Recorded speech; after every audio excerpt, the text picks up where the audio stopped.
I want you to just sit back for a second and imagine a highly specific feeling. Oh, this is a good exercise. Right. So you're relaxing on your couch, maybe you're watching a show, and suddenly out of the corner of your eye, your phone screen lights up with a new notification. Yeah, we all know that one. Or think about that day you're waiting for a highly anticipated package to arrive, and you hear the familiar rumble of the delivery truck pulling up outside your window. That electric jolt. Exactly. That electric jolt of anticipation that shoots right through your chest. Yeah. I mean, it feels like excitement, right? It feels like joy.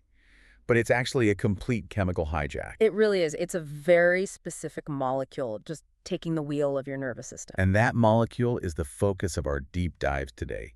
We are pulling from Nick Trenton's fascinating book, Master Your Dopamine: How to Rewire Your Brain for Focus and Peak Performance. Such a crucial read. Because dopamine is, honestly, arguably the most misunderstood molecule in human biology. Completely. I mean, our mission today is to completely deconstruct this so-called feel-good molecule, right? We're going to figure out exactly how it traps you in those endless loops of procrastination and doom scrolls. And more importantly, how you can actually hack your own neurochemistry to build bulletproof focus. Yes, exactly. But we really need to correct the core misconception right out of the gate. We do, because if you ask almost anyone, like, what dopamine is, they will tell you it's the pleasure chemical. Right, the reward. Yeah, the satisfaction you feel when you finally get the thing you want. But dopamine is not about the reward at all. It is entirely about wanting. It's the engine of anticipation. Exactly. Think of it this way. Dopamine isn't the feeling of sitting down and eating a delicious, rich slice of chocolate cake. Which is what everyone assumes. Right. But dopamine is actually the frantic, white-knuckle driving to the bakery at like 8:55 p.m. because, they close at 9. That is the perfect analogy. It's the craving, Yeah. the motivation, the pursuit. It is the engine, not the destination.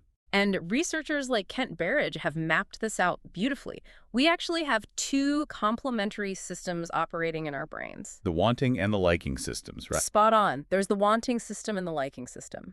And dopamine fuels the wanting system. And biologically speaking, your wanting system vastly outperforms your liking system. Which kind of sounds like a design flaw, but it's not. No, it's a brilliant evolutionary survival mechanism. Think about it. If our ancestors were perfectly satisfied and content after just one successful hunt or, one good meal. They just sit under a tree and never forage again. Exactly. They would eventually starve. Right. So we are biologically hardwired to crave far more than what actually satisfies us. Which explains so much about the bizarre modern reality we live in. I mean, it explains why you can scroll through social media for an hour and a half feeling completely hollow and unsatisfied. Numb, really. Entirely numb. Mm-hmm. But your thumb just keeps swiping. Because your liking system is fast asleep. But your wanting system is practically vibrating out of your skull. Yes. And ad companies totally exploit this using what's known as the Zeigarnik effect. Oh, the open loops phenomenon. Right. It's the psychological phenomenon where the human brain absolutely despises open loops. Every single unread badge or smartphone notification creates this open loop that your brain desperately wants to close. And they close it using the hook model. Right. Which relies heavily on variable rewards. Exactly. It's the exact same psychological mechanism that powers a casino slot machine. I mean, when you pull down to refresh your social media feed, you never actually know what you're going to get. Right. It might be a boring ad or a stressful news headline or maybe a hilarious video from an old friend. Dopamine craves surprise and novelty above almost everything else. It's true. If the reward were predictable, like if you knew exactly what the next post would be every single time, your dopamine response would just flatline. The unpredictability is the actual fuel that keeps the scrolling loop spinning. And staying in that loop too long pushes you into what Trenton calls a dopamine deficit state. Because you build a tolerance. Precisely. The research highlights cases like Alex. He's a gamer who starts playing classic arcade games. And at first, it's this massive rush of nostalgia and fun, right? Huge rush. But the brain is incredibly efficient. It adapts. So the same level of gameplay simply doesn't give him that rush anymore. So he has to play longer. Right. He seeks higher scores. He sacrifices sleep, all just to feel a baseline level of normal. Or there's the example of Emily, who falls into a pretty terrifying online gambling trap. Yeah, that one is intense. The initial thrill wears off, and she literally needs bigger, more dangerous financial risks just to trigger the same chemical release. So what is the actual biological gear turning happening in your head when you build that tolerance? When your brain is constantly flooded with these massive tsunamis of dopamine from cheap artificial thrills like endless scrolling or gambling, it panics. It thinks it's under attack. Basically, yeah. Yeah. It views this excessive stimulation as toxic. So to protect itself, the brain physically reduces the number of active dopamine receptors. Yeah. It pulls them back into the cell, which is a process called downregulation. So now you literally have fewer receptors available. Exactly. And suddenly, everyday joys like a beautiful sunset, a good cup of coffee, or a deep conversation with a friend, they just don't produce enough dopamine to register.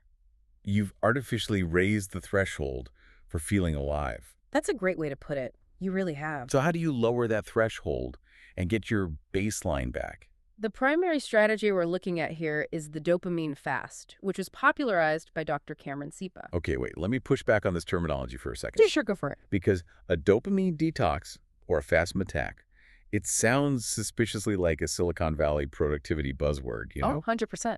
I mean, isn't it biologically impossible to literally fast from a naturally occurring neurotransmitter?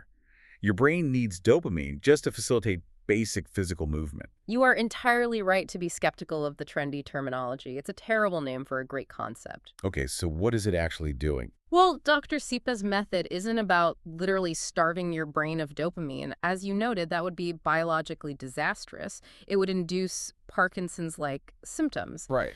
The method is actually heavily rooted in cognitive behavioral therapy. It's about restricting impulsive, highly addictive behaviors to regain behavioral flexibility. Oh, I see. So you aren't fasting from the chemical itself. No, you are fasting from the specific environmental triggers that are artificially hijacking and flooding the system. Okay, so it's about breaking those relentless automated loops. Exactly. And one of the concrete frameworks for this involves setting up strict fasting and feasting schedules. How does the fasting schedule work in practice? A fasting schedule means carving out a specific window, say maybe 1 to 4 hours at the very end of your day, where you use absolutely zero highly stimulating electronics. So no phone, no streaming algorithms, no video games. None of it. Or maybe taking one full weekend day to just be outdoors, totally disconnected from the grid. And then the feasting schedule. That's where you actually allow yourself your vices, but confined within strict, rigid boundaries. Like you can check your social feeds or play that game, but only for 5 to 30 minutes. Right, and critically, only after completing a meal or a major task. So the structure provides a container. But the real psychological work happens in the moments when you inevitably feel a massive craving during a fast, right? Oh, absolutely. And for that, SIPA utilizes urge surfing, a technique pioneered by psychologist Dr. Alan Marlett. Urge surfing. I love that visual. It's very literal. When a craving hits you at, say, 2 p.m. at your desk, like the intense urge to check your email or raid the pantry for junk food, your first instinct is usually to fight it or suppress it. Which just makes it stronger. Exactly. Fighting it creates friction and gives the urge more psychological power. Urge surfing asks you to treat that craving like a literal ocean wave. So you just acknowledge it. Yep. You sit there and label the physical sensations. Like you might notice your heart rate is speeding up, or your chest feels tight, or your palms are sweating. And you observe that physical discomfort without judging it. You just ride the wave until it breaks. Because biologically, an intense craving is accompanied by a spike in cortisol and adrenaline, right? Yes, but that physical wave has a natural half-life. It usually peaks and begins to dissipate within 20 to 30 minutes. So if you simply observe it without acting, your parasympathetic nervous system eventually kicks in, clears the stress hormones, and washes the urge away. You literally learn that you can survive the discomfort of wanting something without actually consuming it. that is so empowering. But to make surfing those urges easier, you can also manipulate your environment using stimulus control and adding friction, right? Oh, friction is everything. Because our brains are fundamentally lazy machines designed to conserve calories. I will almost always take the path of least resistance. They really will. So you have to make your bad habits physically exhausting to execute. Like the brilliant example in the book of the guy who takes his internet modem and hides it in a dusty storage room. Yes. If he wants to aimlessly browse the web late at night, he literally has to put on shoes, trek out to the storage room, plug the modem in, and wait for it to boot up.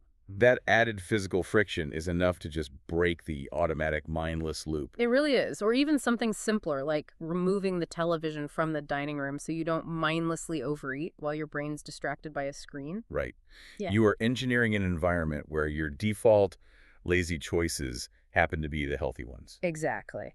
But once you've successfully surfed those urges and cut out the cheap artificial thrills, You are suddenly staring down the barrel of the opposite problem. the dreaded void of actually having to do your work. Right. Because how do you generate enough dopamine to tackle the hard, boring, complex tasks you've been putting off for weeks? How do we conquer the universal demon of procrastination? Well, we usually think of procrastination as a time management problem, Like, oh, I just didn't schedule my day right. I need a better planner. But it's not a time management problem at all. No, it's an emotional regulation problem. Completely. It is a literal biological battle happening inside your brain between your limbic system, specifically the amygdala, which handles fear, and the fight or flight response, and your prefrontal cortex, which is your logical, forward-thinking planning center. The amygdala is ancient, impulsive, and incredibly fast. And the prefrontal cortex is evolutionary, newer, highly sophisticated, but much slower. So when you sit down and look at a massive, daunting task like writing a 30-page report or auditing your taxes, your amygdala doesn't see a mundane chore. No, it perceives a literal physical threat to your emotional well-being. It anticipates the intense boredom, the frustration, the feelings of incompetence. To the amygdala, psychological discomfort is basically indistinguishable from physical danger. It's like, okay, think of the amygdala as this massive, overprotective bouncer standing outside a nightclub. I love that. And the prefrontal cortex is just a mild-mannered accountant trying to walk in with a spreadsheet to do some quiet work. Poor guy doesn't stand a chance. Exactly.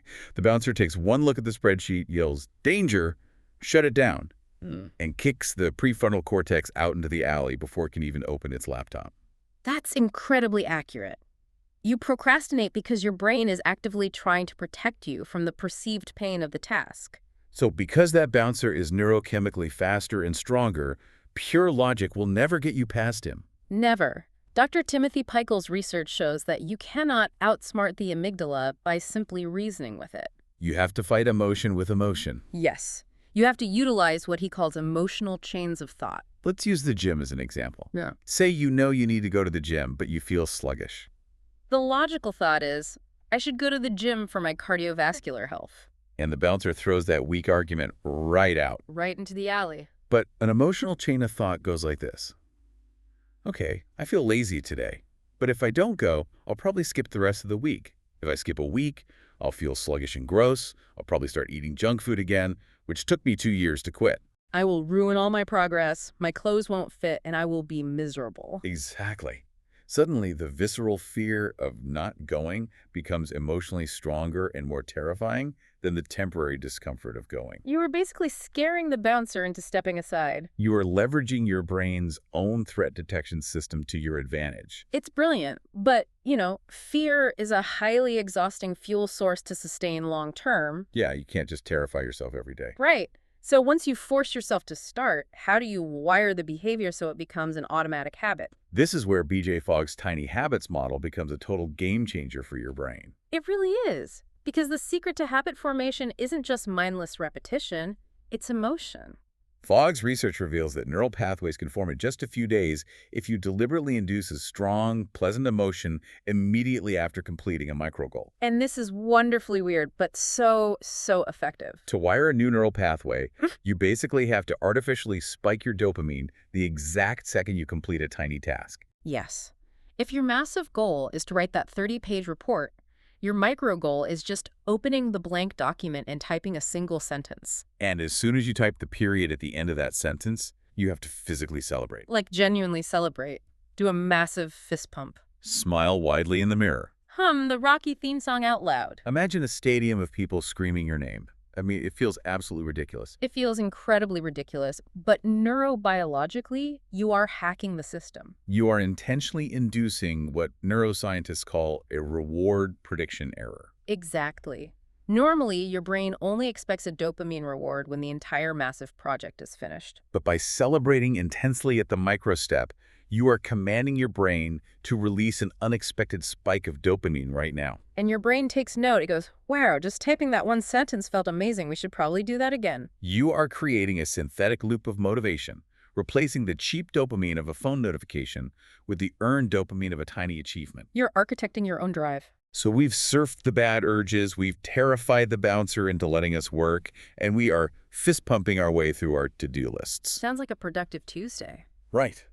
But if we want to talk about sustainable lifelong peak performance, we have to look at how we architect our entire physical lifestyle. We have to dive into gamification and hormesis. Let's start with gamification. It's a fascinating double-edged sword, isn't it? It is. We just discussed how tech apps use variable rewards against us to keep us scrolling. But you can hijack that same mechanism for your own goals using random intermittent reward timing, or RIRT. Because if you reward yourself with a piece of chocolate or an episode of TV after every single workout or every completed project, The dopamine response eventually flattens out. exactly, the brain perfectly predicts the reward, so the excitement totally vanishes. You have to randomize it to keep the brain guessing. Yes, sometimes you finish a grueling 2-week project and you treat yourself to an amazing dinner out. And other times, you finish a similar project and you just close your laptop and move on to the next thing with no external reward whatsoever. It feels strange at first, but keeping the reward unpredictable keeps your dopamine system on high alert. Over time, your brain starts associating the neurochemical pleasure with the effort and the struggle itself, rather than the external prize. You literally train your brain to fall in love with the process of doing hard things. But to truly solidify your baseline dopamine levels and keep those receptors sensitive, we have to look at a concept that dates all the way back to the Stoic philosopher Seneca, Voluntary discomfort. which operates on the biological principle of hormesis. Right. Hormesis is the idea that a well-timed, controlled dose of physical stress actually provokes a highly beneficial, strengthening response from your biology. Okay, let me challenge this, because it sounds incredibly counterintuitive to anyone listening. I get that a lot. So to feel more pleasure and sustained motivation in my daily life, I need to intentionally sleep on the hard floor, or take freezing cold showers every morning, or fast for 16 hours. Yep. That sounds like the exact opposite of a reward. I mean, it just sounds miserable. It does sound miserable, Yeah. but it directly addresses what we call the me plus X equals bliss fallacy. The idea that if I just get this promotion or if I just buy this comfortable new couch, I'll finally be happy. Exactly. The paradox of pleasure is that the more you relentlessly chase physical comfort and instant gratification, the more desensitized your brain becomes. You sink into a state of numbness. But by practicing voluntary discomfort, by stepping into that freezing cold shower, you are introducing an acute physical stressor. Your body panics. Your sympathetic nervous system flares, yes. But when you step out of that cold water, your body violently rebounds. Your dopamine and noradrenaline levels don't just return to normal.